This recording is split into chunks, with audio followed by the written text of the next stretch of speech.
قەزای سۆران هەر پێنجلایانی کۆمەڵ و گۆڕان و یەکگرتووە و پەیمانی وێچەتی کۆبوونەوەیشان ئەنجامدا و تێدا یاداشتێکیان ناڕاستەی کۆمیسیۆنی هەڵبژارنەکان کرد بە مەبەستی تۆماری ناوی دەنگدەران بۆ قسەکردنی زیاتر لەسەر کۆبوونەوەکە. ڕاستەوخۆ میوانداری بەڕێز موسلیم عەبدوڵڵا بەرپرسی مەڵبەندی سۆرانی کۆمەڵی ئیسلامی کوردستانمان کردووە لە سۆران. مامۆستا سڵاوتان لێبێت. دەکرێت بپرسینەوە بە چ مەبەستێک کۆبوونەوە و ئەو داواکاریانەی کە لەسەری ڕێکەوتون و ئاراستەی کۆمیسیۆنتان کرد کامانە بوون؟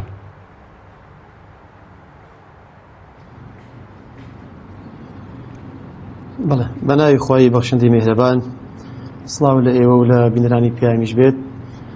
دیارە ئێمە ئەوڕۆ 5 حیزبی سەرەکی لە سنووری قەزای سۆران و دەوروبەری کۆبووینەوە بە مەبەستی تاوەتوێکردن، باسکردن، گفتوگۆکردن دوای کۆبوونەوەکی چڕوپەڕ لەسەر تۆماری دەنگدەران. ئێمە پێمان وایە لە سنووری قەزای سۆران جیاوازتر لە شوێنەکانی تر ئەم تۆماری دەنگدەران تێبینی زۆری لەسەرە. بۆ ئەمە بەستە بە هەنگی هەر پێنجدایانەکە بە پێویستمان زانێت کە لە نزیکەوە گفتوگۆیەکی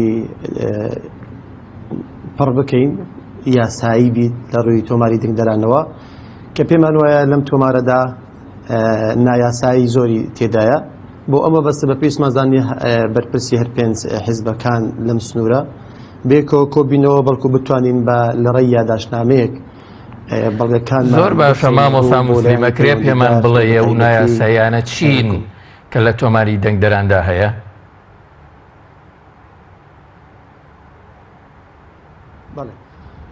طبعا ئەم ناوچێ لە ڕووی هەڵکەوتوی جوگرافی و کۆمەڵایەتیەوە و لە ڕووی ینی کارژێری و سیاسیەوە تایبەت بە خۆیوە هەیە. دیارە هەر حیزبێک کە لێرە بێت تەوانەوە حیزبەیە ئەگەر لە دەسەڵاتیش بێت هەر وەکو معارزە خۆی پێشان ئەداتن بە هەموو حیزبەکانەوە، چونکە هەموو جونگەکانی بەڕێوەبردن لەم قەزایەتەوە قۆڕخ کرایە لەلایەن حیزبی دەسەڵاتەوە کە پارتی دموکراتی کوردستانە.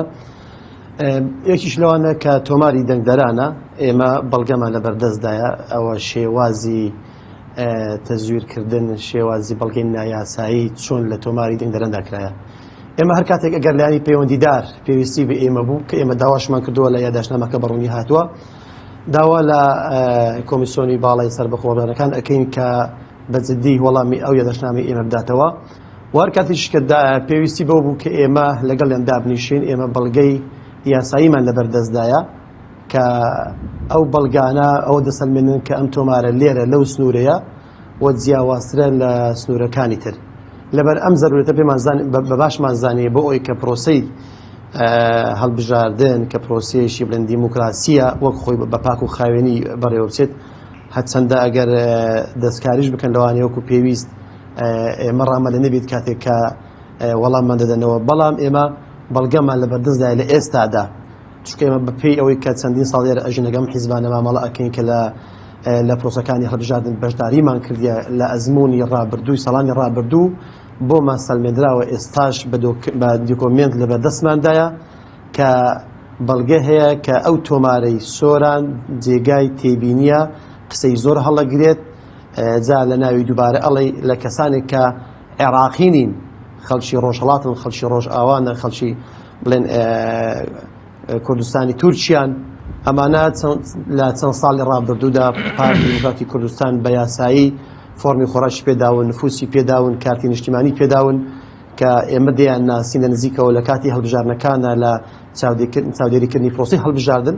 بۆمان دەکەێت ئەمانە چەندین بەڵگەی زەق و دیارن بە تەسکەرەمان لەلایە، ئەوانە بەڵگەی زیندون و لیستمان لەلایە کە لیستە ئەو ناوانە کە خەڵکی ئێرە نین لە دەرەوەی عێراق ئەژین عێراقی نین، بەڵام لە ساڵانی ڕابردووە هەرزوو ئەم پارتی دموکراتی کوردستان ئەم شتێ بە یاسایی کردووە، فۆرمی خۆڕاشی پێداون، تەسکەرەی پێداون، کارتی زانیاری پێداون بۆی سەقال بێشی قانونی کە بتوانن لە حاڵەت باشە. مامۆستا کۆمیسیۆن دەرفەتێکی لە بەردەما بوو بۆ پاکردنەوەی ئەو ناوانە لەو تێبینی و سەرنجانێکی ئەوە هەتانە لەسەری، بۆچی تا ئێستا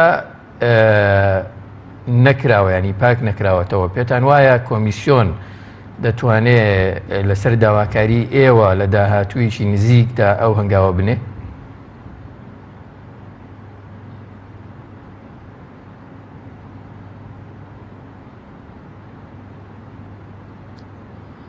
وەرە دەنگەکە بێ من ناگات. بەڵێ مامۆستا پرسیاری ئەوم کرد کە بەڕێیەوە بۆچی پێشتر ئەم لیستە لەو تێبینیانەی ئێوە هەتانە پاک نەکراوەتەوە لەو ناوە دووبارانە لەو ناوانەی کە لە دەرەوەن یان مەسەلەن خەڵکی بیانین یان هەر شتێکی تر و پێتان وایە کۆمیسیۆن دەتوانێت لە ئایندەیەکی زۆر نزیکە و داواکاریانەی ئێوە جێبەجێ بکات؟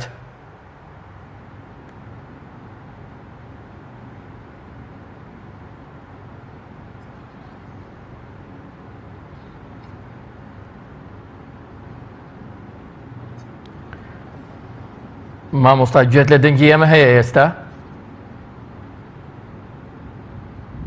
ئەگەر مامۆستا دەنگمانە بیستێ با بەردەوام بین وەگەرنا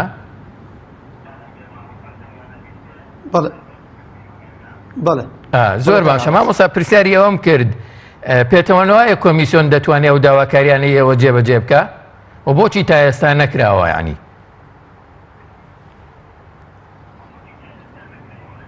بەڵێ طبعا بۆ ئەم مەسەلەیە کە تۆماری دەنگدەرانە هەوڵی زۆر دراوە لە هەموو لایەنەکانەوە لەسەر ئاستی باڵاوە قسە کراوە.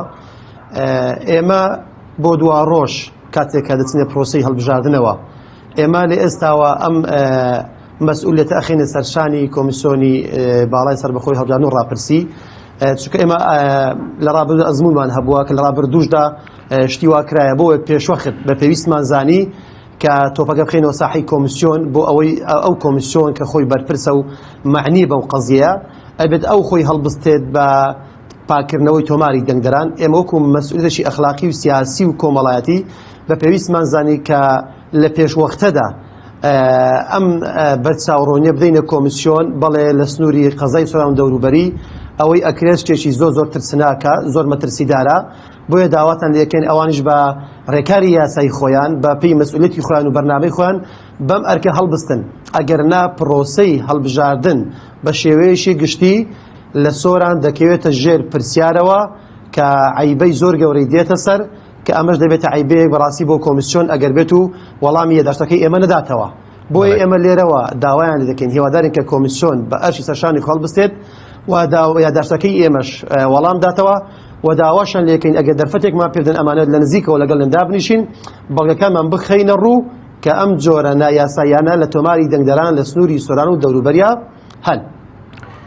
مامۆستا دەمەوێت پرسیار بکەم لەوەی کە یەکێتی نیشتیمانی کوردستان لەگەڵ چوار لایەنە ناڕازیەکە بەشدار بووە لە کۆبوونەوەکەیە.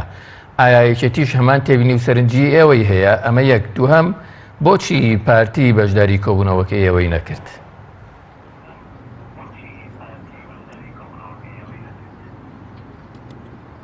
بەڵێ پرسیارێکی جوانە جەوهەریە فعلەن. بەڵێ یەکێتی نیشتیمانی کوردستانیش ئەویش بە هەمان شێوە کاتێک کە تەزویر ئەکرێت لەم سنوورەیە ئەویش پشی خۆی بەر ئەکەوێتون کە فێڵ لەویش ئەکرێت تەزویر لەگەڵ ئەویش ئەکرێت چونکە ئەویش بە هەمان شێوە لێرە خاوەن دەستەڵات نییە. هەموو وەکو گوتم جونگەکان لە دەستی پارتی وڵاتی کوردستاندان ئەو بەڕیان و ئەباتن. یەکێتی نیشتیمانیش ئەویش خۆی بە مەزلوم ئەزانێت کە لەم سنوورەیە لە انتخابەکانی ڕابردووش دەنگەکانی دزراون و فێڵی لێکراوە. بۆیە ئەوانیش بە پێویستیان زانی کە لە کۆبوونێکی ئاوا چارەسازدا لەم دەڤەرەیە بەشداری بکەن لە چۆنیەتی داواکردن و پشتگیریکردن لە پاکردنەوەی تۆماری دەنگدەران. بۆ ئەم قەزیە ئەمە کاتێک کە پێمان گوتن ئەوانیش بە پێویستیان زانی کە لەم کۆبوونەی ئاوا بەشدار بن و ئیستیعدادیشیان دەربڕی کە لە تەواوی پرۆسەی هەڵبژاردن تا کۆتایی پێدێت بە هەمانجیمان هەبێت لەگەڵ یەکتر بتوانین هاوکاری یەکتر بن. بەنسبەتێک کە بڵێن بۆ پارتی وڵاتی کوردستان بەشدار ناکات طبعا ئەو وەڵامەکەی وازەحە ئەو خۆی یعنی خاوەنی قەزێکەیە. ئەو شانێک کە ئێمە قسەمان لەسەرە ئەو پرسانێکی ئێمە قسەمان لەسەرە هەر پارتی دیموکراتی کوردستان خۆی ئیشەکانی کردووە کە خۆشی کارێکی کردبێ گومانە کە ناتە کۆبوونەوەیەکی ئەوەکە ئێمە داوای بەڵێ قەزیەشی شەرعی ئەەکەین کە ئەویش خۆی ئەو قەزیە یعنی عیبدار لەکە داری کردووە. ئەو خۆی ینی دایری نفوس لەبەردەستی ئەوانە دایری کۆمپانی خۆر لەبەردەستی ئەوانە کارتی زانین لەبەردەستی ئەوانە بەڕێوەبەرەکان خۆیانن هەر خۆیان ینی ئەم شتانیان بە یاسا کردوون. جارێکی تر نایەت کە ئەم زانە کە بە یاسای کردو خۆی ئەگەبێت بەشدار کات و داوای ئەوە بکات خۆی لە خۆدا خۆی ئەەکەی تۆ ژێر پرسیار بۆیە نەیتوانی بەشداری ئەم کۆبوونی بکات. بەڵێ بەڕێز مامۆستا موسلیم عەبدوڵڵا بەرپرسی ماڵبەندی سۆرانی کۆمەڵی ئیسلامی کوردستان لە سۆرانەوە لەگەڵمان بووی. زۆر سوپاس.